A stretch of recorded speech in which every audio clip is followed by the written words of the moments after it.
주기도문 6번째입니다. 이름이 거룩히 여김을 받으시오며. 오늘 본문은 마태복음 6장 9절 세 번째 소절입니다. 제가 읽어보겠습니다. 그러므로 너희는 이렇게 기도하라. 하늘에 계신 우리 아버지여, 이름이 거룩히 여김을 받으시오며. 김춘수의 꽃이라는 시가 있죠. 내가 그의 이름을 불러주기 전에는 그는 다만 하나의 몸짓에 지나지 않았다. 내가 그의 이름을 불러주었을 때 그는 나에게로 와서 꽃이 되었다.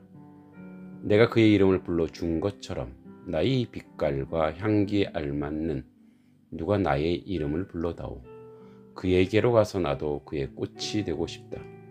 우리들은 모두 무엇이 되고 싶다.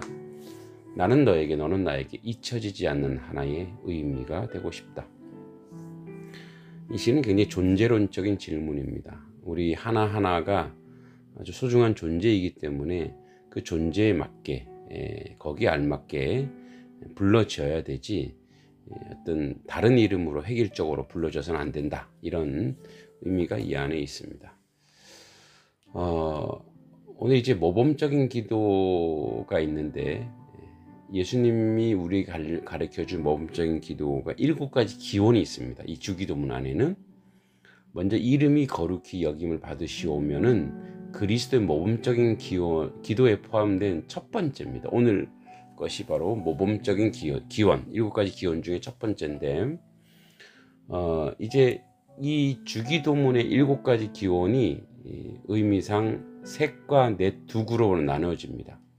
처음 3가지 기원은 하나님과 관계된 것인데, 오늘 나오는 아버지의 이름이 거룩하게 되는 것이고, 아버지의 나라가 오게 하는 것이고, 세 번째 아버지의 뜻이 이루어지길 간구하는 것입니다.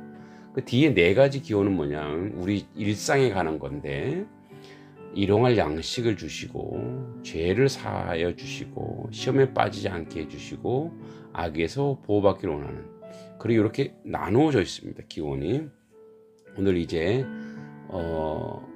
그 이름이 거룩히 여김을 받는다는 것을 원문으로 좀 보면 하기 아스테 토 호나모 소우, 그러니까 순서대로 번역하면 거룩하게 하소서 이름 당신입니다.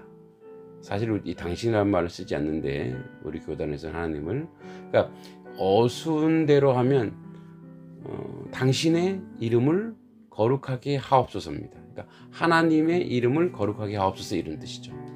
그러니까 우리는 2인칭이 발달되지 않고 2인칭을 쓰면 좀 예의가 없다고 생각해서 하나님을 당신이라는 표현을 금하고 있죠. 즉 6장 9절 본문 말씀처럼 아버지인 당신, 그 이름이 거룩히 여김을 받으시길 원한다는 겁니다. 여기서 질문이 있죠. 사람이 하나님의 이름을 거룩하게 할 수 있는가? 절대로 그런 일은 없습니다. 사람은 하나님의 이름을 거룩하게 할 수 있는 능력이 없어요. 이 본문을 오해하면 수동태로 생각해서 하나님이 우리 때문에 거룩해진다고 오해할 수 있으나, 헬라어의 고유 특징의 문법상 이 문장은 신적 수동태로서 그분 스스로 자신의 이름을 거룩하게 할 수 있는 행위와 결과가 그분에게 있다라는 겁니다. 거룩한 아들, 그 예수의 소망은 저들로 거룩하게 하소서. 내가 그들을 위하여 비옵나니 내가 비옵는 것은 세상을 위함이 아니요 내게 주신 자들을 위함이니이다. 그들은 아버지의 것이로소이다. 그들을 진리로 거룩하게 하옵소서. 아버지의 말씀은 진리니이다. 또 그들을 위하여 내가 나를 거룩하게 하오니 이는 그들도 진리로 거룩함을 얻게 하려 함이니이다. 요한복음 17장 9절, 17절, 19절 말씀입니다. 그러니까 이 기도문의 간구라는 것은, 이 기도문이 간구라는 것을 간과해서는 안 됩니다. 아버지 하나님이 거룩하심은 이미 우리 가운데 그분의 거룩하심이 드러나 있습니다. 우리가 기도했기 때문에 하나님이 거룩해지는 것이 아니라, 하나님의 그 거룩하심이 우리 기도를 통해서 우리가 확인하는 기도입니다. 이미 하나님은 우리의 기도와 상관없이 그분이 우리에게 오시는 것 자체가 거룩입니다. 그리고 우리와 같은 죄악을 가진 자의 죄성을 모두 뚫고 들어오셔서 그 거룩을 확인시키는 것입니다.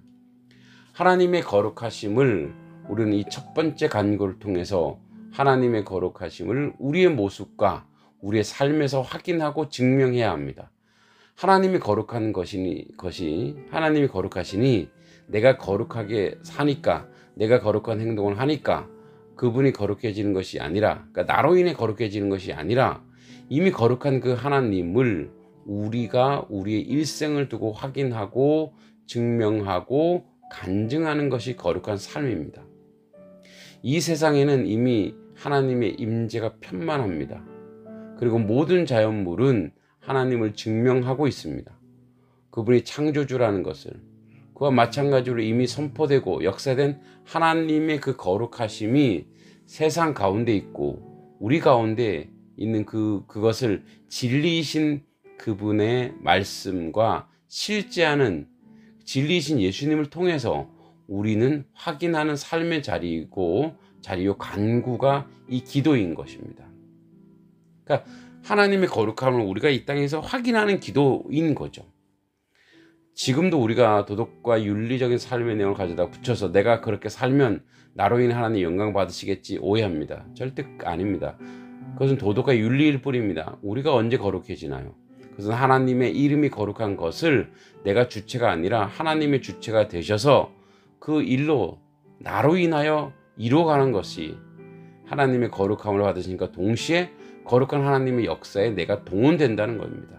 즉 내가 어떤 행위를 해서 하나님이 거룩해지는 것이 아니라 하나님의 그 거룩함의 영향을 속에서 내가 그 하나님의 사람으로서 거룩한 행위를 했을 때 사람들이 나를 통해서 원래 거룩했던 그 하나님을 확인하는 자리인 거죠. 그러니까 나도 원래 거룩했던 그 하나님을 확인하는 자리가 나의 거룩의 요구이고 거룩의 목적인 거죠. 내가 거룩한 거는 하나님의 백성이기 때문에, 그래서 하나님을 본받아 하나님을 닮아가는 그 자리에서 확인하는 자리인 거죠. 그게 우리의 삶의 은혜이고 기쁨이 되는 거예요. 나는 하나님의 나라의 주인이거나 주체가 아니라 영원한 객체입니다. 그분이 주체이며 그분이 주인이시며 그분이 주관하셔야 합니다. 나는 그 거룩에 동참하는 은혜를 체험하는 인생일 뿐인 것입니다. 가령 내가 전심으로 그분을 예배하는 것이 거룩입니다. 나는 예배의 주인이 아니라 그 예배의 아버지를 찬양하는 존재이고 아버지를 기뻐하는 존재여야 하고 아버지 때문에 사는 존재여야 합니다. 온몸으로 그분이 드러나는 것입니다. 나란 존재가 부인되는 자리여야 합니다. 이것은 더 쉬운 말로 하면 요한복음에 나오듯 진리인 그분의 말씀에 충성하는 것이고 순종하는 것입니다. 앞서가는 것이 아닙니다. 오직 그분의 말씀에 온전한 순종인 것입니다. 하나님의 목적은 지금 우리가 기도하는 내용이 아버지가 거룩히 여김을 받는 것입니다. 그것은 죄 많은 우리가 그 자리로 가야 한다는 것을 의미합니다. 기도란 하나님께 나를 바꿔달라는 간구이지 않습니까? 그렇다면 하나님의 거룩은 그를 아버지로 부르는 우리 모두의 거룩으로 나아가기를 원하는 아버지 입장에서 그 아버지를 닮기를 원하는 그분의 소망입니다. 그렇기 때문에 이 간구처럼 아버지의 이름이 거룩히 여김을 받는 것 같이 우리 또한 그 아버지 속성인 거룩하기를 원하시는 것입니다. 즉 우리의 입장에서 거룩이라고 하는 것은 아버지를 닮는 것, 닮기 위해 일생을 몸부림치는 것이 거룩입니다. 그런 우리의 모습 속에 아버지의 형상이 내재되어 있는 것이 이 기도의 목적입니다. 예수님의 이 기도의 숨어있는 내용입니다. 거룩의 방법은 이미 충분히 거룩하신 그 아버지를 찾을 때, 내가 소원할 때 거룩이 나오는 겁니다. 팔복에 나와 있듯이 하나님의 얼굴을 구하는 자만이 청결한 자요 하나님의 얼굴을 볼 수 있습니다. 나는 너희 하나님 데리고 너를 이집트에서 애굽에서 인도해낸 여호와다. 내가 거룩하니 너희도 거룩하라. 레위기 11장 45절 말씀이죠. 여러분, 하나님을 닮아가기 위한 결단을 통해 예배와 기도 그리고 아버지 집의 일꾼으로 온전한 하나님의 거룩한 백성 되기를 간절히 소원합니다.